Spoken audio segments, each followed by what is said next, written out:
नमस्कार विद्यार्थी मित्रांनो, स्वागत आहे तुमचं विद्या प्रबोधिनी या आपल्या युट्यूब चॅनलवरती. बँकिंग एक्झाम करंट अफेअर्स सिरीजमध्ये मी संतोष पुन्हा एकदा तुमच्या सगळ्यांचं स्वागत करतोय. आजच्या या व्हिडिओमध्ये आपण प्रामुख्यानं 7 जून ते 13 जून पर्यंतच्या ज्या करंट अफेअर्सच्या न्यूज आहेत त्या डिस्कस करणार आहोत. चला तर व्हिडिओला सुरुवात करूया. आजची आपली जी पहिली न्यूज आहे ती वर्ल्ड फूड सेफ्टी डे बद्दलची न्यूज आहे. वर्ल्ड फूड सेफ्टी डे हा जो आहे तो आपण 7 जून रोजी ऑब्झर्व करतो आपण, आणि याच्या माध्यमातून आपण इथं बघतोय आपण की to draw attention and inspire action to prevent, detect and manage food borne risk जे आहेत त्याच्या बाबतीत आपण काय बघतोय की हा जो दिवस आहे तो आपण सेलिब्रेट करतोय. थीम जर आपण यावर्षीची बघितली तर safe food today for healthy tomorrow अशी आपल्याला यावर्षीची थीम असलेली बघायला मिळते. आणि याच्या माध्यमातून प्रामुख्याने आपण बघतोय की production consumption of safe food has immediate and long term benefits for people, the planet and the economy असं आपण बघतोय की ह्या थीमच्या माध्यमातून सुचवायचा प्रयत्न करायचा आहे की जे आपण अन्न खातोय किंवा अन्न आपण जे ग्रहण करतोय त्याचं प्रोडक्शन असेल त्याचं कन्झ्युम्शन असेल याचा लॉंग टर्म साठी आपल्या एकूणच प्लॅनेटसाठी आणि इकॉनॉमीसाठी काय इम्पॅक्ट होऊ शकतो त्या बाबतीत हा दिवस काय करतोय की सेलिब्रेट करतोय किंवा बोलतोय. पुढची जी न्यूज आहे ती गोव्यामधून येते. बघतोय आपण न्यूजचं टायटल आहे Goa CM introduce solar based electrification programme for rural household. फार इम्पॉर्टंट आणि महत्वाची इनिशिएटिव्ह आपल्याला गोवा सरकारकडे घेतलेली बघायला मिळते. गोव्याचे चीफ मिनिस्टर प्रमोद सावंत यांनी नुकतीच आपण बघतोय की हे सोलार बेस्ड इलेक्ट्रिफिकेशन प्रोग्राम जो आहे रुरल हाऊसहोल्डसाठी तो अनाऊन्स केलेला आहे.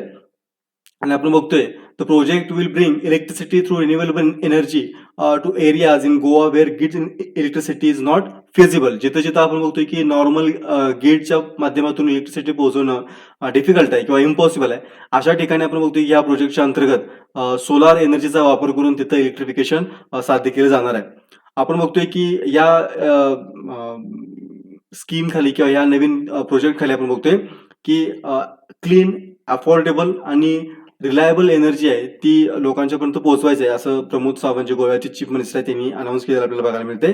आणि इथं बघतोय आपण की ही PV based home lighting system जे आहे त्याच्यामध्ये जर आपण बघितलं तर ही नुकतीच अनाउन्समेंट कधी होते तर कन्व्हर्जन्स एनर्जी सर्व्हिस लिमिटेड जी CESL आहे त्यांच्यामध्ये आणि गोवा एनर्जी डेव्हलपमेंट एजन्सी यांच्या दोघांच्या मध्ये नुकतंच जे अग्रीमेंट झालं होतं त्या अग्रीमेंट नंतर लगेचच आपण बघतोय की गोव्याच्या चीफ मिनिस्टरनी ही अनाउन्समेंट केलेली आपल्याला बघायला मिळते.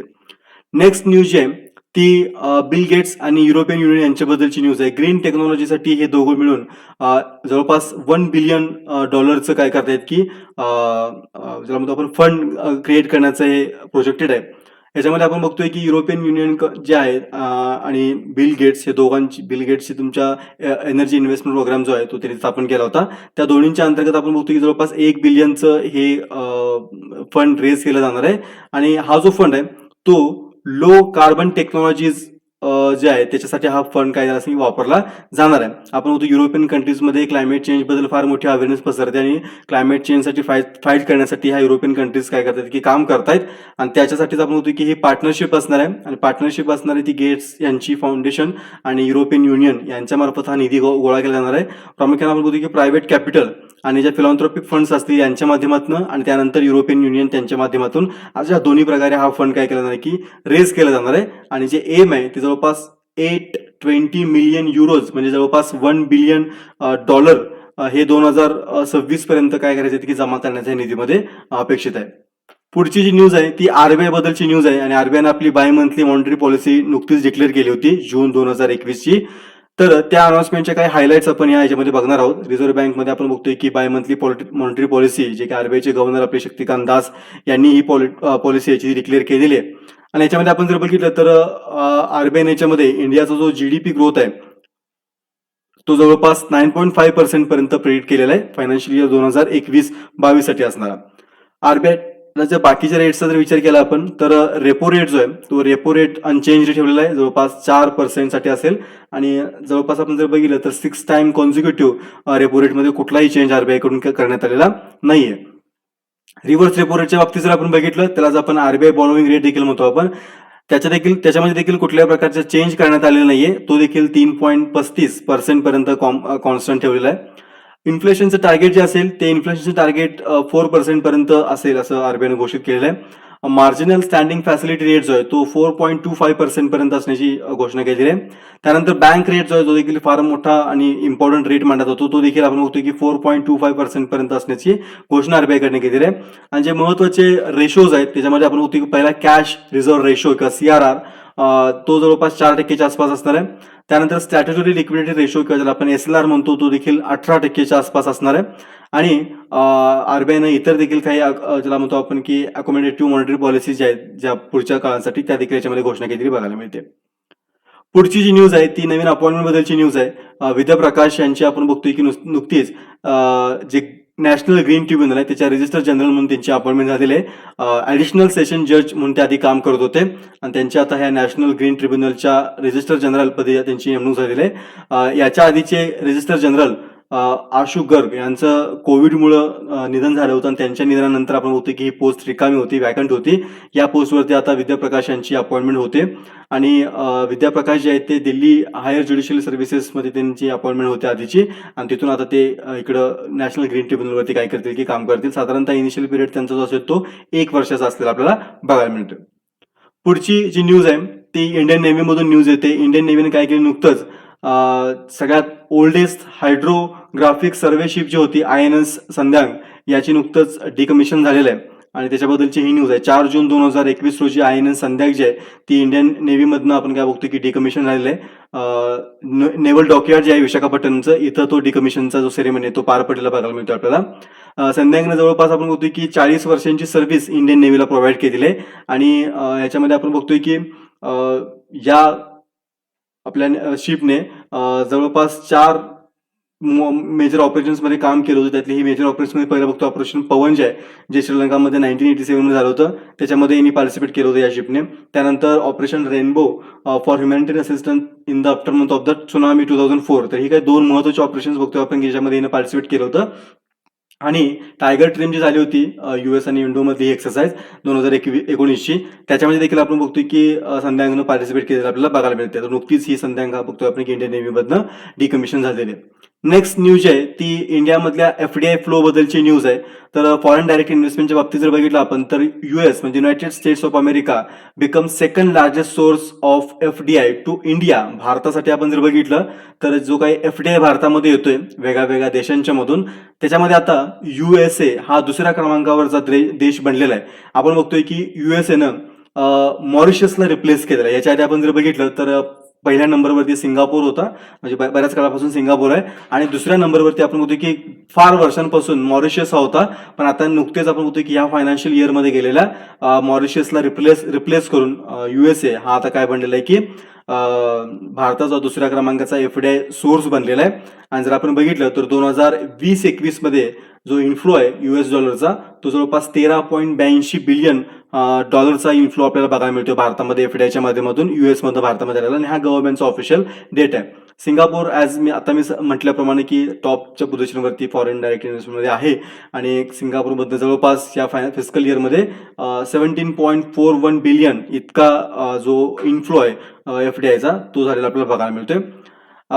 फायनान्शियल इयरमध्ये आपण बघतोय की लास्ट फायनान्शियल इयरमध्ये आपण जर बघितलं तर मॉरिशसमधून जवळपास 5.64 बिलियन डॉलरचा इन्फ्लो झाला बघायला मिळतोय आणि आता डिस्कस केल्याप्रमाणे की US चा त्याच्यापेक्षा कितीतरी जास्त इन्फ्लो आपल्याला बघायला मिळतो त्याच्यामधून. ठीक आहे. टोटल जर आपण बघितलं भारतामधला FDI इन्फ्लो तर तो जवळपास 81.72 म्हणजे जवळपास 81.72 बिलियन US डॉलर हा आपल्याला बघायला मिळतोय जो की पाठीमागच्या वर्षी 74.39 बिलियन डॉलर होता. सो लास्ट इयरच्या कम्पॅरिझन मध्ये तुम्हाला यावर्षी काय मिळेल की जो FDI आहे त्या FDI मध्ये जवळपास 10% ची ग्रोथ आपल्याला याच्यामध्ये बघायला मिळते. नेक्स्ट न्यूज आहे ती वर्ल्ड ओशन डे बद्दलची न्यूज आहे जो की आपण 8 जूनला काय करतो की ऑब्झर्व करतो आपण जवळपास जगभरामध्ये आपण बघतो की अॅन्युअली 8 जून हा जो दिवस आहे तो वर्ल्ड ओशन डे म्हणून सेलिब्रेट केला जातो. या वर्षीची थीम जर आपण बघितली तर थीम अशी आहे द ओशन लाईफ अँड लाईव्हलीहुड्स अशी आपल्याला या वर्षीची थीम असलेली बघायला मिळते. कन्सेप्ट जी आहे ती 1992 ची जी अर्थ समिट झाली होती त्या अर्थ समिटमध्ये आपण बघतोय की जी कॅनडाची International Centre for Ocean Development आणि ओशन इन्स्टिट्यूट ऑफ कॅनडा यांनी काय केलं होतं की तिथे डिमांड केली होती की अशा प्रकारचा डे सेलिब्रेट केला पाहिजे. रिओ द जेनेरिओ फार फेमस आपण बघतो की अर्थ समिट जी ब्राझीलमध्ये झाली होती, त्याच्यामध्ये हा प्रपोजल मांडण्यात आलं होतं आणि तेव्हापासून आपण काय बघतोय की हा जो दिवस आहे तो as a world ocean day म्हणून आपण सेलिब्रेट करतोय. अगेन पर्पज जो असेल या डेचा तो जो पब्लिक इम्पॅक्ट आहे ओशनचा किंवा सॉरी आपल्या एकूण पृथ्वीवरती होणारा जो इम्पॅक्ट आहे ओशनचा तो आणि ज्या मुवमेंट्स आहेत सिटिझनच्या मुवमेंट्स आहेत ओशन्स सेव्ह करण्यासाठीच्या तर त्याच्याकडं लक्ष वेधण्यासाठी आपण काय बघतोय की हे जो दिवस आहे तो दिवस आपण सेलिब्रेट करण्याचं काम करतोय. पुढची न्यूज येते ती आसाममधून येते. रायमोना हा आसामचा 6वा नॅशनल पार्क म्हणून घोषित करण्यात आलेला आहे. आपण बघतोय की रायमोना हा जो आहे तो कोक्राझार जो डिस्ट्रिक्ट आहे आसाममधील त्या कोक्राझार डिस्ट्रिक्टमध्ये आपण काय बघतोय की हा नवीन नॅशनल पार्क जो आहे 6वा नॅशनल पार्क जो आहे तो एस्टॅब्लिश करण्यात आलेला आहे आणि चीफ मिनिस्टर जे आहेत ते हिमंता शर्मा जे आहेत त्यांनी ह्याची अनाउन्समेंट केलेली आहे. वर्ल्ड एन्व्हायरमेंट डे जो आपण नुकताच सेलिब्रेट केला होता त्या वर्ल्ड एन्व्हायरमेंट डे दिवशी रायमोना ह्या नवीन नॅशनल पार्कची घोषणा आसाम सरकारकडून करण्यात आलेली आपल्याला बघायला मिळते आणि नुकतंच त्यांनी त्याच ह्याच्यामध्ये जो देईंग पतकई हा वाईल्ड लाईफ सेंच्युरी आहे त्याचं देखील नॅशनल पार्कमध्ये कन्व्हर्जन करण्याची घोषणा केली आणि तो देखील नुकताच झालेला आहे. त्याची पण न्यूज आपण पुढच्या पार्टमध्ये बघणार आहोत. पुढची जी न्यूज आहे ती फेसबुककडून येते. फेसबुकने आपण बघतोय की स्फूर्ती प्रिया यांची ग्रीव्हन्स ऑफिसर म्हणून अपॉइंटमेंट केलेलं आहे. लास्ट वीकच्या व्हिडिओमध्ये आपण बघितलं होतं की व्हॉट्सअपने देखील असा एक ग्रीव्हन्स ऑफिसर अपॉइंट केलेला आहे आणि नुकतंच आपण बघतो की फेसबुकने देखील हा ग्रीव्हन्स ऑफिसर अपॉइंट केलेला बघायला मिळतोय. आणि जर आपण बघितलं नवीन ज्या इन्फॉर्मेशन टेक्नॉलॉजीचे रूल्स भारताने इंट्रोड्यूस केले होते 2021 साठीचे त्या रूल्सना मॅच करण्यासाठी आपण बघतोय की ज्या रूल्सनुसार जवळपास तिथं ज्या सोशल मीडिया कंपनीचे जवळपास 50 लाखांपेक्षा जास्त काय असतील की सबस्क्रायबर्स असतील तर त्यांना अशा प्रकारचा ग्रीव्हन्स ऑफिसर अपॉइंट करणं कंपल्सरी असेल आणि त्याचीच पूर्तता करण्यासाठी आपण काय बघतोय की फेसबुकनं नुकतंच स्फूर्ती प्रिया यांची भारतातील ग्रीव्हन्स ऑफिसर म्हणून अपॉइंटमेंट केलेलं आहे आणि लास्ट व्हिडिओमध्ये आपण बघितलं होतं की तुमच्या व्हॉट्सअपने देखील अशाच प्रकारच्या ग्रीव्हन्स ऑफिसरची नेमणूक केली. तो कोण होता त्याची तुम्ही खाली कमेंट बॉक्समध्ये मेन्शन करून मला सांगू शकताय. पुढची जी न्यूज आहे ती वर्ल्ड बँकेबद्दलची न्यूज बघायला मिळते. World Bank sanction $500 million programme to help boost India's MSME programme जो होता त्यासाठी आपण काय बघतो की वर्ल्ड बँकेकडनं 500 मिलियनचं हे पॅकेज आपल्याला बघायला मिळते आणि प्रामुख्याने हेतू जो आहे तो इंडियामध्ये जे MSME सेक्टर आहे त्या सेक्टरसाठी प्रामुख्याने ही घोषणा करण्यात आलेली बघायला मिळते आपल्याला. भारतामध्ये जवळपास 5,50,000 MSEs वर्किंग फेजमध्ये असलेल्या बघायला मिळतात आपल्याला म्हणजे जवळपास 58 मिलियन MSMEs आणि याच्यामध्ये आपण जर बघितलं तर जवळपास 40% MSME असे आहेत की ज्यांच्याकडे ऑफिशियल किंवा फॉर्मल असा सोर्स नाही आहे त्यांच्याकडे फायनान्सचा आणि म्हणूनच ही वर्ल्ड बँकेकडून घोषणा केलेली बघायला मिळते आपल्याला. याच्यामध्ये आपण जर बघितलं तर भारतामध्ये जे मायक्रो स्मॉल मीडियम ज्या एंटरप्राइजेस असतील त्यांना या प्रोग्राम अंतर्गत प्रेफरन्स दिला जाणार आहे. याच्या आधी जर आपण बघितलं तर जुलै 2020 मध्ये जवळपास वर्ल्ड बँकेकडनं $750 मिलियनचा एक प्रोग्राम अनाऊन्स करण्यात आला होता. प्रामुख्यानं COVID-19 जे काही स्मॉल मायक्रो आणि मीडियम स्केल एंटरप्राइजेसवरती जो काही परिणाम झाला होता त्यातून वाचवण्यासाठी त्यांना हा $750 मिलियन घोषणा करण्यात आली होती आणि आता नव्यानं आपण बघतोय की वर्ल्ड बँकेकडनं हे 500 मिलियनचा नवीन प्रोग्राम काय केलाय की हा MSME साठी इंट्रोड्यूस केलेला आपल्याला बघायला मिळतोय. पुढची न्यूज आहे ती नवीन अपॉइंटमेंट बद्दलची न्यूज आहे. अरुण रास्ते यांची नुकतीच आपण बघतोय की NCDEXच्या चीफ म्हणून अपॉइंटमेंट झालेले आहे. NCDEX आपल्याला सगळ्यांना माहिती आहे की नॅशनल कमोडिटी अँड डेरिव्हेटिव्ह जो एक्सचेंज आहे त्याचे मॅनेजिंग डायरेक्टर म्हणून अरुण रास्ते यांची अपॉइंटमेंट झालेली आपल्याला बघायला मिळते. सेबीने देखील आपण बघतोय की एप्रिलमध्येच त्यांच्या अपॉइंटमेंटला मंजुरी दिलेली होती आणि त्यांची जी टर्म असणार आहे ॲज अ NCDEX चीफ ती जवळपास 5 वर्षांची टर्म असणार आहे. आणि त्याच्या आधी जर आपण बघितलं म्हणजे NCDEX वरती अपॉइंटमेंट होण्याआधी अरुण रास्ते यांनी नॅशनल डेअरी डेव्हलपमेंट बोर्डवरती काम केलेलं आहे. त्याचबरोबर त्यांनी IDFC बँकेबरोबर देखील काम केलं बघायला मिळते आणि कोटक महिंद्रा बँक आणि SCC सिमेंट अशा मोठ्या मोठ्या प्रायव्हेट कंपनीजवरती देखील काम केलेलं आपल्याला बघायला मिळते. पुढची न्यूज नवीन एका अपॉइंटमेंट बद्दलची आहे. हितेंद्र दवे यांची आपण बघतोय की HSBCचे CEO म्हणून अपॉइंटमेंट झालेली बघायला मिळते इंडियासाठी आणि HSBCने ही अनाउन्समेंट नुकतीच केलेली आपल्याला बघायला मिळते की त्यांचे चीफ एक्झिक्युटिव्ह ऑफिसर म्हणून हितेंद्र दवे यांची अपॉइंटमेंट झालेली आहे आणि रेग्युलेटरी अप्रुव्हल देखील त्याला मिळालेलं आहे. जून 7, 2021 हे रेग्युलेटरी अप्रुव्हमेंट मिळायला बघायला मिळते. दवे यांनी सुरेंद्र रोशा यांची जागा घेतलेली आहे. तर सुरेंद्र रोशा यांची आपण बघतो की एशिया पॅसिफिक को चीफ एक्झिक्युटिव्ह HSBC म्हणून त्यांची अपॉइंटमेंट झाली आणि ती नुकतेच हाँगकाँगला मूव्ह झालेले आहेत आणि त्यांच्या जागी आपल्याला हितेंद्र देवे यांची अपॉइंटमेंट झालेली बघायला मिळते. हितेंद्र देवे यांच्याबद्दल जर आपण अधिक माहिती घेतली तर त्यांना जवळपास 30 वर्षांचा एक्सपिरियन्स आहे बँकिंग सेक्टरमधला, फायनान्शियल मार्केट्समधला. त्यातले जवळपास 20 वर्ष त्यांनी फक्त HSBC बरोबर काम केलं बघा मिळते. 2001 मध्ये ते HSBCच्या ग्लोबल मार्केट बिझनेसमध्ये जॉईन झाले होते आणि तेव्हापासून ते HSBC बरोबर काम करत आहेत. नेक्स्ट जी न्यूज आहे ती अरुणाचल प्रदेशमधली. इथे फार चांगली न्यूज आहे की अरुणाचल प्रदेशमधल्या वॉटर बुराईल या फिल्मला नॅशनल अवॉर्ड मिळाला आपल्याला बघायला मिळते. तर वॉटर बुराईल ही जी फिल्म आहे तिला best film award on environment conservation at 67th national films award 2021 हा अवॉर्ड मिळाला आपल्याला बघायला मिळतोय. तर याच्याविषयी जर आपण अधिक माहिती घेतली तर पॉप्युलर आसामी नोवेल जी होती सोबो कोटा मानुच नावाची ही आसामी नोवेल होती जी की येशे दोर्जी तोंगचिंग यांनी ती लिहिली होती. तर त्याच्यावरती आधारित ही फिल्म आपल्याला असलेला बघायला मिळते. आणि अरुणाचल प्रदेशमधल्या ज्या काही ट्राईब्स आहेत त्या ट्राईबच्या असणाऱ्या ज्या काही रिच्युअल्स आहेत त्या रिच्युअल्सवरती प्रामुख्याने ही न्यूज आपल्याला ही जी काही डॉक्युमेंटरी फिल्म जी असेल ती बेस असलेली बघायला मिळते. फिल्म मेकर जे आहेत ते शांतनू सेन यांनी ही फिल्म डिरेक्ट केली आपल्याला बघायला मिळते. आणि तिला नुकतंच आपण काय बघतो की एन्व्हायरमेंट कॉन्झर्वेशनसाठीचा असणारा जो बेस्ट फिल्म अवॉर्ड जो आहे तो तिला मिळायला बघायला मिळतोय. नेक्स्ट न्यूज जी आहे ती नॅशनल इन्स्टिट्यूट ऑफ इम्युनॉलॉजी बद्दलची न्यूज आहे. आणि त्यांना नुकतंच आपण होतो की ट्रेडमार्क मिळालेला आहे. आणि भारताची पहिली जी इंडिजिनियस म्हणतो आपण ट्युमर अँटीजन जी होती SPAG9 त्याच्यासाठी हा ट्रेडमार्क आपल्याला मिळायला बघायला मिळतोय. SPAG9 अँटीजन जे आहे ते national institute of immunology NIA ज्याला म्हणतो आपण त्यांनी डेव्हलप केलेलं आहे. आणि त्यासाठी ASPA इथं बघतोय आपण ASPAG-NIITM असा ट्रेडमार्क मिळायला आपल्याला बघायला मिळतोय. हा डिपार्टमेंट ऑफ बायोटेक्नॉलॉजीकडनं DBT म्हणतो आपण त्यांच्याकडनं हा ट्रेडमार्क दिला गेलेला आहे. जर आपण अधिक माहिती घेतली तर India's first indigenous tumour antigen जो आहे SPAG9 जो आहे तो 1998 मध्ये डॉक्टर अनिल सुरी यांनी डिस्कव्हर केला होता. आणि आपण जर बघितलं की ते सध्या कॅन्सर रिसर्च प्रोग्राम जो आहे NIAचा DBT इन्स्टिट्यूट तिथे हेड म्हणून काम करतायत. आणि ह्याचा जर उपयोग बघितला आपण तर डेंड्रिक सेल बेस्ड इम्युनोथेरपी जो आहे सर्वायकल ओव्हिरियन कॅन्सर याच्यासाठी आपण बघतो की हे जे अँटीजन आहे ते अँटीजन वापरलं जाते. इम्युनोथेरपी हा एक नवीन अप्रोच मेडिकल फील्डमध्ये येताना दिसतोय आपण की जो कॅन्सरच्या अगेन्स्ट फाईट करण्यासाठी उभा केला जातोय.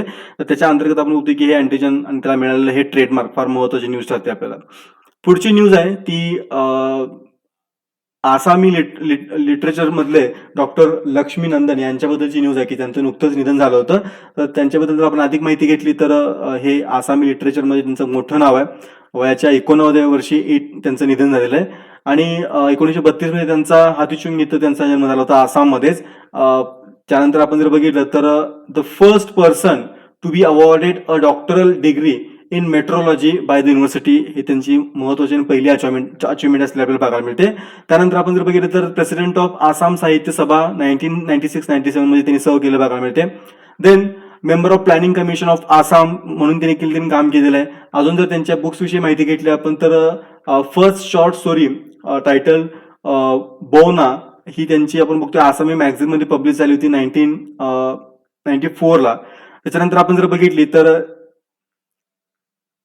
द्रिस्त्रिपुरा रूपा ही त्यांची पहिली बुक होती जी 1958 ला पब्लिश झाली होती.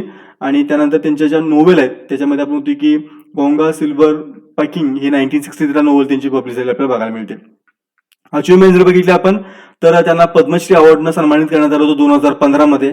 त्याचबरोबर साहित्य अकादमीचा 1988 ला त्यांना अवॉर्ड मिळाला होता. त्यांची नोवेल जी आहे पतल भैरवी यासाठी त्यांना तो अवॉर्ड मिळाला होता. त्यानंतर त्यांना व्हॅली लिटरेचर अवॉर्ड 2004 मध्ये देखील मिळाला होता. 2008 मध्ये आपण बघतो की त्यांच्या कायाकल्पसाठी सरस्वती सन्मान देखील त्यांना KK बिर्ला फाउंडेशनचा मिळाला होता. 2012 मध्ये आसाम पब्लिकेशन बोर्डनं त्यांचा लाईफ टाईम अचिव्हमेंट देऊन देखील त्यांना पुरस्कृत केलं होतं. पुढची जी न्यूज आहे ती वर्ल्ड ब्रेन ट्युमर डे बद्दलची न्यूज आहे की जो आपण 8 जून रोजी काय करतो की ऑब्झर्व करतो आपण. आणि अवेअरनेस पसरवण्याबद्दल ह्या डिसीज बद्दलची प्रामुख्याने आपण काय बघतो की हा डे आपण ऑब्झर्व करतो आपण. ट्युमर हा नेमका काय असतो तर its abnormal growth of tissues in the body because of malfunctioning in the cells that grow and divide more than they are assume to be. म्हणजे आपण बघतो की शेवटी ट्युमर काय आहे तर बॉडीच्या कुठल्याही पार्टमध्ये अननेसेसरी आपण काय बघतो की जी सेलची ग्रोथ आहे जी तिथं व्हायला नाही पाहिजे ऍक्च्युली तशी ती ग्रोथ जर होत असेल तर त्याला आपण ट्युमर म्हणतो आपण. तो डोक्यामध्ये पण तयार होऊ शकतो किंवा शरीराच्या इतर भागातून डोक्यामध्ये पसरण्याचं काम देखील होऊ शकतं. काही ट्युमर्स हे कॅन्सरजेनिक असतात किंवा काही तुमचे काय असं की नॉन कॅन्सरस असतात. तर असं त्यांचं क्लासिफिकेशन होऊ शकतं. त्यानंतर आपण जर बघितलं तर फक्त एकट्या यूएसमध्ये दर ह्या पाठीमागच्या वर्षी जवळपास 18,600 लोकांचा मृत्यू हा ब्रेन ट्यूमरमधून झालेला बघायला मिळतोय. सो त्याच्याबद्दलची ही अवेअरनेस पसरवण्यासाठी प्रामुख्याने आपण हा 8 जूनला world brain tumour day celebrate करतोय आपण. नेक्स्ट जी न्यूज आहे ती जीएमबी बद्दलची न्यूज आहे. गिफ्ट सिटीच्या बद्दल आपण पाठीमागच्या 2 व्हिडिओमध्ये पण बोललो होतो. तर तिने आपण बोलतो की जीएमबीनं India's first international maritime cluster जे आहेत ते गिफ्ट सिटीमध्ये एस्टॅब्लिश केलेलं बघायला मिळते आपल्याला. गुजरात मॅरिटाईम बोर्ड जो आहे ज्याला आपण जीएमबी म्हणतो शॉर्ट फॉर्म मध्ये, त्यांनी हे देशातील पहिलं इंटरनॅशनल मॅरिटाईम सर्व्हिसेस क्लस्टर जे आहेत ॲट गिफ्ट सिटी हे एस्टॅब्लिश केलेलं आहे. आणि ह्या मॅरिटाईम क्लस्टरमध्ये काय काय गोष्टी असणार आहेत तर इथं डेडिकेटेड इकोसिस्टम असणार आहे. त्याच्यामध्ये ports, shipping, logistic services providers, government regulators, अशा सगळ्या गोष्टी तिथे काय असेल की एका ठिकाणी ह्या गिफ्ट सिटीमध्ये आपल्याला असलेला बघायला मिळतील. The cluster will further leverage the proximity of and accessibility to the stake holders to enable the synergic collaboration. हे देखील इथं महत्त्वाचं आणि इम्पॉर्टंट आहे. तपन रे MD and Group CEO of Gift City mentioned establishing a maritime cluster is a much needed step towards advancing India's celebrities of the ecosystem economic viability साठी आपण होतं की हे फार महत्त्वाचं असं त्यांचं म्हणणं होतं. पुढची जी न्यूज आहे ती भारताबद्दलची आणि जे United Nations Economic and Social Council आहे त्याच्याबद्दलची न्यूज आहे. आपण होतो की India to be elected in United Nation Economic and Social Council for term 2022 to 2024.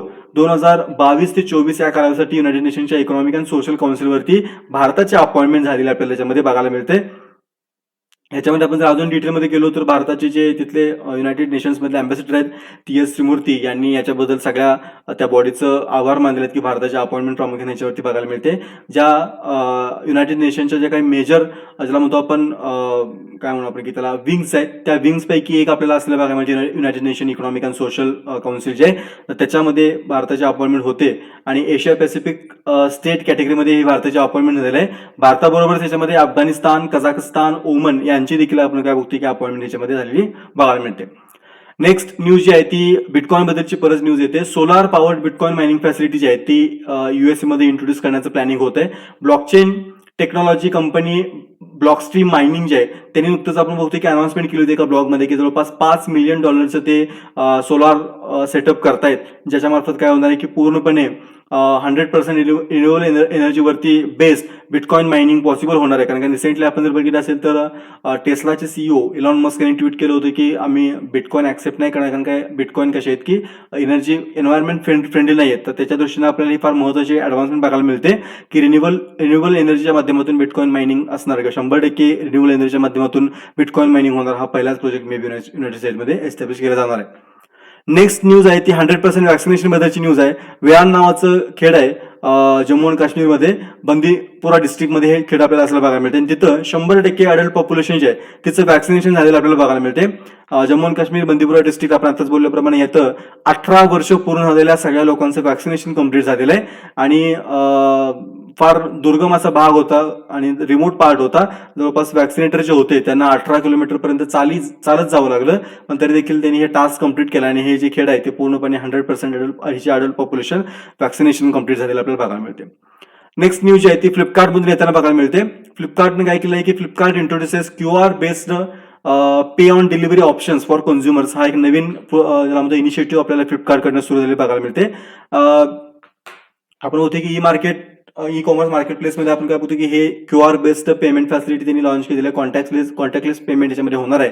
आणि याच्या माध्यमातून आपण बघतोय की जे कॅश ऑन डिलिव्हरी ज्यांनी ऑर्डर केली असेल त्या लोकांना काय होणार आहे की त्यांचे जे प्रोडक्ट्स येतील त्या प्रोडक्ट्सवरतीच हा QR कोड असेल आणि तो QR कोड ते त्यांच्या मोबाईलमधून कुठल्याही UPI ऍप थ्रू ते स्कॅन करू शकतील आणि त्या स्कॅन थ्रू काय करतील की ते पेमेंट सक्सेसफुल करू शकतील. हा नवीन इनिशिएटिव्ह तुमच्या फ्लिपकार्टकडे सुरू झाला आपल्याला बघायला मिळतोय.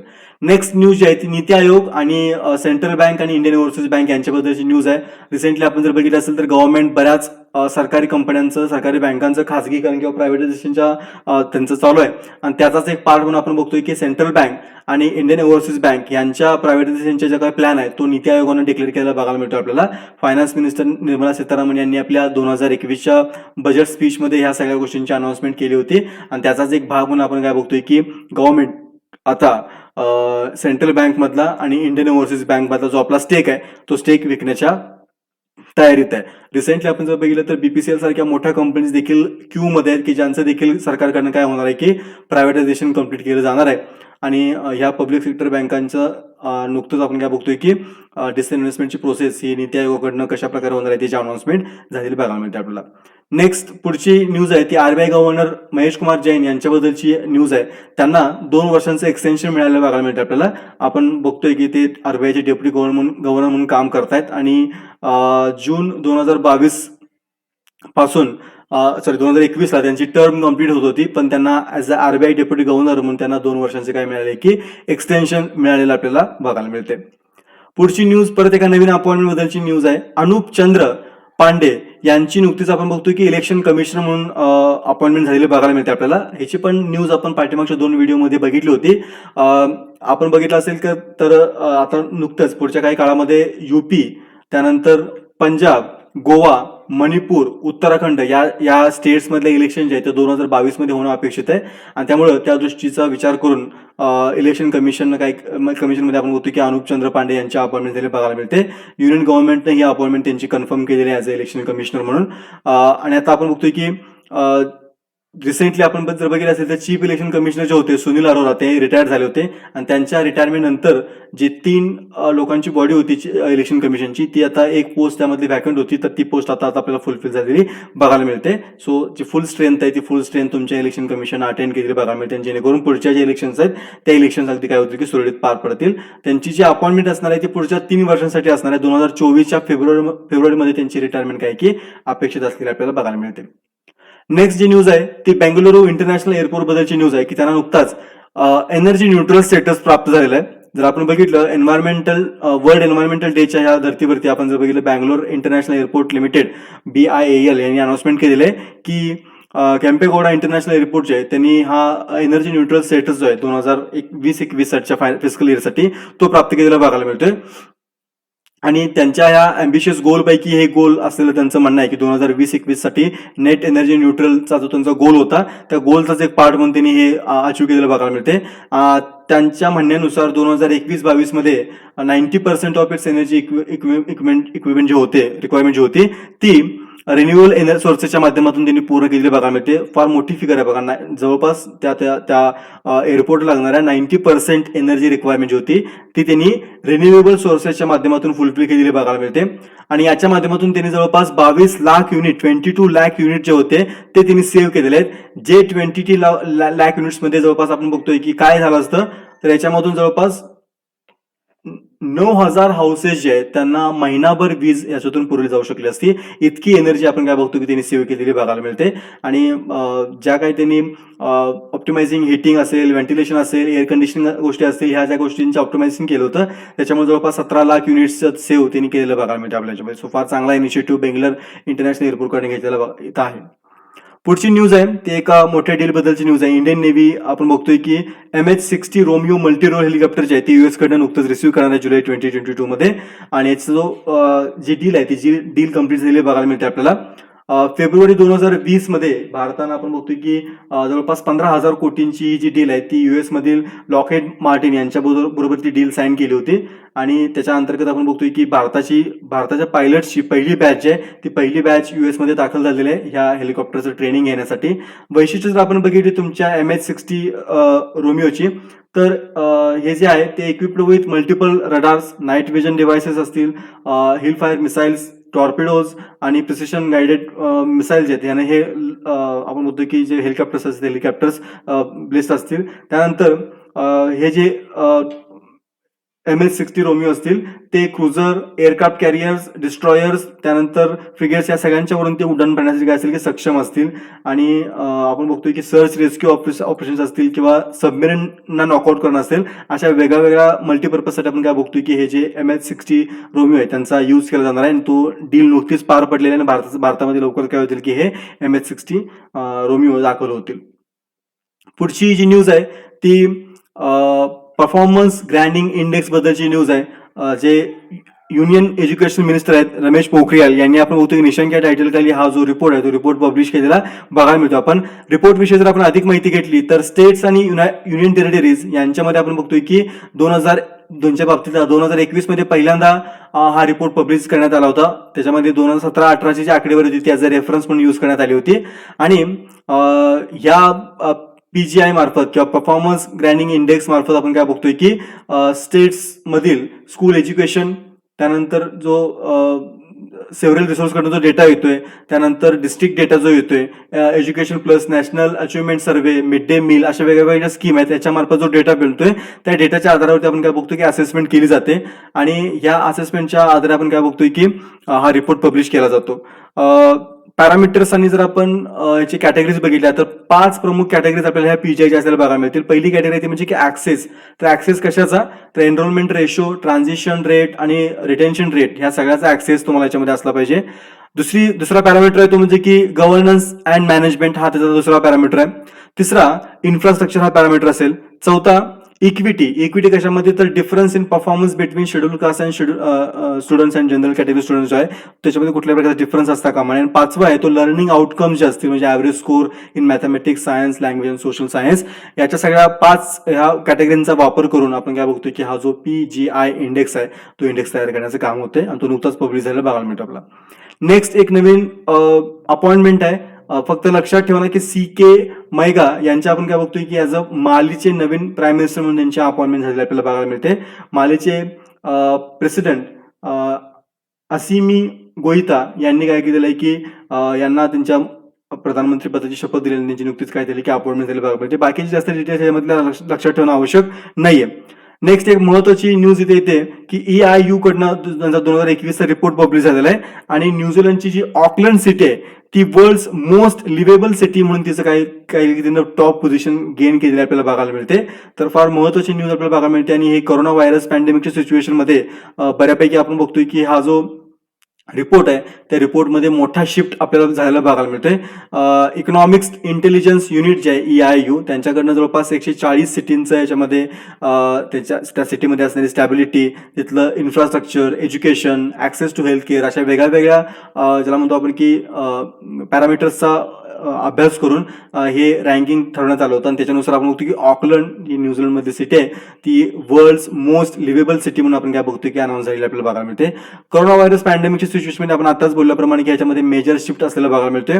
पूर्वी ह्या लिस्टमध्ये युरोपियन कंट्रीजचा दबदबा असायचा, पण रिसेंटली आपण बघतोय की युरोपियन कंट्रीज ज्या होत्या त्या कोरोना व्हायरस पॅन्डेमिकनं फार मोठ्या प्रमाणात त्यांना अफेक्टेड होत्या. पण ऑस्ट्रेलिया, जपान, न्यूझीलंड यासारख्या देशांनी आपण बघतोय की अफेक्टेड होते पण त्यांनी लवकरात लवकर इथं रिकव्हरी दाखवली आणि त्यामुळे ह्या इथल्या सिटीज तुम्हाला काय मिळतील की जास्त रँकवरती असलेल्या बघायला मिळतील. पुढची न्यूज परत एकदा क्रिप्टोकरन्सी बाबतीत येते. एल साल्वाडोर हा जो देश आहे तो first country to adopt bitcoin as a legal tender. फार महत्वाची न्यूज आहे. आजपर्यंत कुठल्याही देशानं बिटकॉइनला त्यांच्या देशाचे लीगल करन्सी म्हणून काय केलं नव्हतं की टेंडर म्हणून अजून ऍक्सेप्ट केलं नव्हतं. पण एल साल्वाडोर हा पहिला देश बनलाय की ज्यानं बिटकॉइनला त्यांच्या देशाची लीगल टेंडर म्हणून परमिशन दिलेले. फार मोठं आणि व्होलाटाईल असं प्रकारचं हे चलन आहे आणि त्याला आता त्यांनी काय केलं की त्यांच्या देशाची लीगल करन्सी म्हणून त्याला मान्यता दिलेली बघायला मिळते आपल्याला. आणि आताच बोलल्याप्रमाणे की लॅटिन अमेरिकन हा देश आहे एल साल्वाडोर, तर हा पहिलाच देश असेल की ज्यांनी अशा प्रकारचे अपॉइंटमेंट केले बघायला मिळते. प्रेसिडेंट जे आहेत नायब बुकेली यांनी हे प्रपोजल मांडलं होतं आणि त्यांच्या पक्षाला एल साल्वाडोरच्या काँग्रेसमध्ये मोठं बहुमत आहे आणि त्या बहुमताच्या जोरावरती त्यांनी काय केलंय की हा जो विधेयक आहे ते विधेयक त्यांनी मंजूर करून आणलेलं बघायला मिळते. पंजाब गव्हर्नमेंटकडनं पुढची न्यूज येते आणि Punjab becomes first state to roll out NFC based EIDs. तर EIDs काय असतात? तर इलेक्ट्रॉनिक आयडेंटिटी कार्ड जे आहे तुमचे, इलेक्ट्रॉनिक जे तुमचे ज्याला आपण वोटर कार्ड्स म्हणतो आपण, ते इश्यू करणारं तुमचं पंजाब काय की पहिलाच स्टेट बनते. आणि आपण बघतोय की जगभरामध्ये बऱ्याच ठिकाणी अशा प्रकारची ही EIDs जी आहेत ती इश्यू केल्या जातात आणि आता पंजाबमध्ये देखील तो प्रयोग केला जाणार आहे. आणि त्याच्यामध्ये आपण बघतो की पंजाब मंडी बाजार जी एंटिटीज आहेत त्या याच्यामध्ये प्रामुख्याने मेन आणि लीड रोल प्ले करतील. NFC जे असेल ती टेक्नॉलॉजी आपण बघतो की standard based wireless communication technology आहे. याच्यामार्फत आपण जर बघितलं तर काही ज्याला म्हणतो आपण की सेंटीमीटर पर्यंतच्या गोष्टीमध्ये तुम्ही काय करताय की डेटा येतो तो आपोआप ट्रान्सफर होऊ शकतो याच्यामधनं आणि याच्यामार्फत आपण काय बघतो की इलेक्ट्रॉनिकली या गोष्टी मेंटेन केल्या जाऊ शकतात त्याच्यामध्ये. पुढची न्यूज आहे ती नवीन अपॉइंटमेंट बद्दलची न्यूज आहे. युनायटेड नेशन सिक्युरिटी काउन्सिलनं अँटोनियो ग्युटेरस यांची पुन्हा एकदा सेकंड टर्मसाठी युनायटेड नेशनचे चीफ म्हणून त्यांना रेकमेंड केलेलं बघायला मिळते आपल्याला. नुकतीच आपण बघतोय की 15 देशांची ही काउन्सिलची मीटिंग झाली होती आणि या काउन्सिलच्या मीटिंगमध्ये युनॅनिमसली आपण बघतो की ह्या 15 देशांनी आणि तो ठराव पास केला आणि त्या ठरावामध्ये गुटेरेस यांचं नाव एकमतानं मंजूर करण्यात आलं. तो जो ठराव आहे तो 193 मेंबरच्या जनरल असेंब्लीकडे हँडओव्हर करण्यात आलेला आहे आणि शक्यता फार जास्त आहे कारण का एकच नॉमिनेशन आपल्याला यावर्षी आलेलं बघायला मिळते. पोर्तुगालकडनं हे नाव सुचवण्यात आलं होतं. पोर्तुगालचे ते माजी पंतप्रधान होते आणि पोर्तुगालकडनं ही एकच एंट्री होती या पदासाठीची आणि त्यामुळे त्यांचं रिइलेक्शन जे आहे ते रिइलेक्शन ऑलमोस्ट कन्फर्म आहे आणि ते आता काय करतील पुन्हा एकदा पुढच्या 5 वर्षांसाठी युनायटेड नेशनचे चीफ म्हणून काम करताना आपल्याला दिसतील. नेक्स्ट एक रिपोर्ट आहे तो म्हणजे की एशिया युनिव्हर्सिटी रँकिंग रिपोर्ट 2021चा आणि या रिपोर्टमध्ये आपण बघतोय की भारतातील 3 युनिव्हर्सिटींनी फार मोठी चांगली कामगिरी बघायला मिळते. ह्या लिस्टमध्ये टॉप 100 ची जी लिस्ट होती द टाइम्स हायर एज्युकेशन ज्याला द देखील म्हटलं जातं तर याच्यामध्ये भारतातील 3 युनिव्हर्सिटी असलेल्या बघायला मिळतील. त्या कोणत्या कोणत्या होत्या तर Indian Institute of Science Bangalore, IIT Ropar आणि IIT इंदोर यांनी आपण काय बघतोय की ह्या पहिल्या 100च्या यादीमध्ये स्थान पटकवलेलं बघायला मिळते. जी IIS आहे बेंगलोर तिने याच्यामध्ये 37th पोझिशन गेन केलेली आहे जी की हायेस्ट आहे इंडियाच्या बाबतीतली आणि त्याच्यानंतर आपण जर बघितलं तर IIT रोपर यांची 55वी पोझिशन आहे आणि IIT इंदोर हे 70th पोझिशनवरती असलेले बघायला मिळतील. बाकीचे रँकिंग जर आपण बघितलं तर टॉप 5 युनिव्हर्सिटीज एशियामधल्या त्यामध्ये त्रिशुंगा युनिव्हर्सिटी चायना, त्यानंतर पीकिंग युनिव्हर्सिटी चायना दुसऱ्या क्रमांकावरती, नॅशनल युनिव्हर्सिटी ऑफ सिंगापूर तिसऱ्या क्रमांकावरती, चौथ्या क्रमांकावरती हाँगकाँग युनिव्हर्सिटी ऑफ हाँगकाँग आणि 5व्या क्रमांकावरती नानयिंग टेक्नॉलॉजी युनिव्हर्सिटी सिंगापूर ह्या असलेल्या आपल्याला बघायला मिळतील. हा जो इंडेक्स आहे तो इंडेक्स आपण बघतोय की तयार करण्यासाठी किंवा हे जे रँकिंग आहे ते रँकिंग तयार करण्यासाठी आपण बघतोय की जवळपास 551 युनिव्हर्सिटीचा याच्यामध्ये अभ्यास करण्यात आला होता आणि 13 वेगळे परफॉर्मन्स इंडिकेटर्स होते. या परफॉर्मन्स इंडिकेटर्सच्या पॅरामीटर्सवरती आपण काय बघतोय की हे टॉपच्या 100 युनिव्हर्सिटी किंवा टॉपची लिस्ट तयार करण्यात आलेली आपल्याला बघायला मिळते. पुढची एक अनाउन्समेंट आहे ती म्हणजे युएसच्या सिनेटनं पहिल्यांदा आपण बघतोय की फर्स्ट मुस्लिम अमेरिकनला ॲज अ फेडरल जज म्हणून त्यांची अपॉइंटमेंट झालेली आहे. युएसच्या दृष्टीने फार महत्वाची गोष्ट आपल्याला बघायला मिळते. पाकिस्तानी अमेरिकन जाईद कुरेशी यांची आपण बघतोय की district court in new Jersey म्हणून त्यांची अपॉइंटमेंट झालेली बघायला मिळते आणि ते फर्स्ट मुस्लिम फेडरल जज असतील कंट्रीच्या हिस्ट्रीमध्ये काम करणारे. सिनेटनं 81 वर्सेस 16 अशा प्रकारे कुरेशी यांची जी काही अपॉइंटमेंट आहे ती अपॉइंटमेंट कन्फर्म केलेली आहे. जवळपास 34 रिपब्लिकनने देखील काय केलंय की या अपॉइंटमेंटमध्ये त्यांचा पार्टिसिपेशन दिलेलं आहे आणि त्यांनी एका मुस्लिमला ॲज अ फेडरल जज म्हणून अपॉइंट करण्यामध्ये मदत केलेली बघायला मिळते. नेक्स्ट न्यूज जे आपण मागाशीच बघितलं होतं की आसामनं त्यांचा 7वा नॅशनल पार्क जो आहे देईंग पतकोय तर हा अनाऊन्स केलेला बघायला मिळतो आपण आणि नुकतीच त्याची अनाउन्समेंट त्यांच्या एन्व्हायरमेंटल मिनिस्टर यांच्याकडून झालेलं बघायला मिळतो आणि हा आसामचा 7वा नॅशनल पार्क असेल. 6वा कोणता होता मी याच व्हिडिओमध्ये सांगितलं, तुम्ही खाली कमेंट बॉक्समध्ये सांगू शकताय की आसामचा 6वा नॅशनल पार्क कोणता आहे. आणि आता आपण जर बघितलं तर देशामध्ये तो हे दुसऱ्या क्रमांकाचं स्टेट आहे की जिथं इतक्या मोठ्या प्रमाणात काय की नॅशनल पार्क आहे ज्यांची संख्या आता 7 पोहोचले. तुम्ही कमेंट बॉक्समध्ये हे पण सांगू शकताय की देशामध्ये आता हायेस्ट पोझिशनवरती कोण आहे की जिथं सगळ्यात जास्त नॅशनल पार्क आहेत ते किती आहेत आणि ते स्टेट कोणता हे तुम्ही मला कमेंट बॉक्समध्ये खाली सांगू शकताय. आसाम आताच आपण बघतोय की दुसऱ्या क्रमांकावरती येते आणि हा देईंग पतकोय जो आहे तो इथला 7वा नॅशनल पार्क असलेला आपल्याला बघायला मिळतोय. नेक्स्ट जी न्यूज आहे ती लडाख बद्दलची न्यूज आहे. लडाखचे जे लेफ्टनंट गव्हर्नर आहे त्यांनी नुकतीच एक अनाउन्समेंट केलेली आहे आणि त्या अनाउन्समेंट अंतर्गत लडाखमधील जे जॉब्स असतील ते जॉब्स पूर्णपणे रिझर्व्ड असतील. कोणासाठी तर रेसिडेंटसाठी. फार महत्वाची आणि इम्पॉर्टंट न्यूज आपल्याला बघायला मिळते लडाखच्या रेसिडेंटसाठी. ही युनियन टेरिटरी आहे आणि तिथले जे लेफ्टनंट LG आहेत तुमचे लेफ्टनंट गव्हर्नर आहेत त्यांनी नुकतीच ही अनाउन्समेंट केलेली आपल्याला बघायला मिळते आणि ऑफिशियल गॅजेटमध्ये पब्लिश झाल्यापासून काय होणार आहे की इफेक्टमध्ये येणार आहे की लडाखमधील सगळे जे जॉब्स असतील ते जॉब्स काय असतील की तिथल्या फक्त रेसिडेंटसाठी काय असतील रिझर्व्ह असतील. आता हे रेसिडेंट कोण याची क्रायटेरिया किंवा याचे जे काही आपण की पॅरामीटर असतील ते लवकरच सरकारकडनं अनाऊन्स केले जातील असं त्यांनी सांगितलं. याच्यामध्ये पुढची जी न्यूज आहे ती world day against child labour अशी न्यूज दिवस आहे. तर 12 जूनला आपण काय करतो की हा world day against child labour observe करतो आपण. फार महत्वाचा दिवस आहे आणि पहिल्यांदा जर आपण बघितलं तर 2002 मध्ये हा दिवस पहिल्यांदा सेलिब्रेट किंवा ऑब्झर्व करण्यात आला होता चाइल्ड लेबरच्या अगेन्स्ट अवेअरनेस पसरवण्यासाठी. आणि थीम जर आपण बघितली यावर्षीची तर theme I act now end child labour. लक्षात ठेवा या वर्षीची थीम जी आहे ती काय आहे तर ऍक्ट नाव एंड चाइल्ड लेबर अशी थीम असलेली बघायला मिळते आपल्याला. आणि अगेन जगभरामधली ही जी चाइल्ड लेबरचे काय प्रॉब्लेम आहे तो इरॅडिकेट करण्यासाठी आपण बघतो की जगभरामध्ये प्रयत्न चालू आहेत. आणि त्याचाच एक भाग म्हणून आपण काय करतोय 12 जून रोजी हा दिवस आपण सेलिब्रेट करण्याचं काम करतोय. पुढची न्यूज आहे ती आरबीआय कडून येते. आणि आरबीआय नुकतंच आपण काय बघतोय की जे एटीएम इंटरचेंज फीज आहेत त्या 15 रुपीज वरून 17 रुपीज वरती चेंज केलेलं आपल्याला बघायला मिळते. नुकतेच आरबीआयनं हे जून 10 मध्ये आपण काय बघतोय की हे इंटरचेंज फी ज्या असतील त्या वाढवलेल्या बघायला मिळते आपल्याला. आणि रिसेंटली तर आरबीआयने घोषणा ज्यावेळेस केली सांगितलं की जो लास्ट टाइम ज्यावेळेस रिस्ट्रक्चर करण्यात आलं होतं ते 2012 मध्ये रिस्ट्रक्चर करण्यात आलं होतं. आणि जे पेएबल जे चार्जेस असतील ते 2014 मध्ये रिस्ट्रक्चर करण्यात आले होते. त्यामुळे आता त्याच्यामध्ये बदल करणं गरजेचं होतं. आणि नुकतेच आपण बघतोय की हे ट्रान्झॅक्शन फी ज्या होत्या त्या 15 रुपीज वरून 17 रुपीज पर्यंत वाढवलेल्या आपल्याला बघायला याच्यामध्ये दिसतील. पुढची न्यूज आहे ती पद्मश्री अवॉर्डी एन्व्हायरमेंटलिस्ट राधा मोहन यांच्याबद्दलची न्यूज आहे. त्यांचं नुकतंच निधन झालं होतं. 11 जून रोजी त्यांचं निधन होते. ओडिसामधून त्यांची फार मोठी ओळख आहे आणि ज्येष्ठ पर्यावरण तज्ज्ञ होते. त्याचबरोबर पद्मश्री अवॉर्ड विनर देखील ते होते. 78 वर्षांचे ते होते. राधा मोहन यांच्याबद्दल जर बघितलं आपण तर राधा मोहन यांची इन्फॉर्मेशन कमिशन म्हणून त्यांनी देखील काम केलं बघायला मिळते स्टेटचे. त्याचबरोबर त्यांनी स्टेटच्या प्लॅनिंग बोर्डमध्ये काम केले, ॲडव्हायझरी कमिटीमध्ये काम केले त्यांच्या वॉटरशेड मिशनच्या. त्यानंतर टास्क फोर्स एज्युकेशन होतं त्याच्यामध्ये काम केलं बघायला मिळते. स्टेट वाईल्ड लाईफ ॲडव्हायझरी कमिटीमध्ये काम केलं होतं. त्याचबरोबर NSS advisory committee, steering committee on joint forest management अशा वेगळ्या स्टेटच्या पोझिशनमध्ये त्यांनी काम केलं बघायला मिळते आपल्याला. अचिव्हमेंट जर बघितलं आपण तर त्यांना पद्मश्री अवॉर्ड त्यांच्या मुलगीबरोबर विभाजन, त्यांची मुलगी जी आहे सबरमती यांच्याबरोबर त्यांना 2020 मध्ये ॲग्रिकल्चरमध्ये त्यांचं जे कॉन्ट्रीब्युशन आहे त्या कॉन्ट्रीब्युशनसाठी त्यांना हा अवॉर्ड देण्यात आला आपल्याला बघायला मिळते. नेक्स्ट आपण बघतोय की ह्या म्हणजे आजच्या या वीकच्या व्हिडिओमध्ये आपण काय केलंय की सगळे जे न्यूज होते न्यूज बऱ्यापैकी कव्हर करण्याचा प्रयत्न केलेला आहे. तुमचे जर काही डाऊट्स असतील तुम्ही खाली कमेंट बॉक्समध्ये मेन्शन करा. व्हिडिओ आवडल्यास लाईक करा आणि चॅनलला सबस्क्राईब करायला विसरू नका. थँक्यू व्हेरी मच मित्रांनो.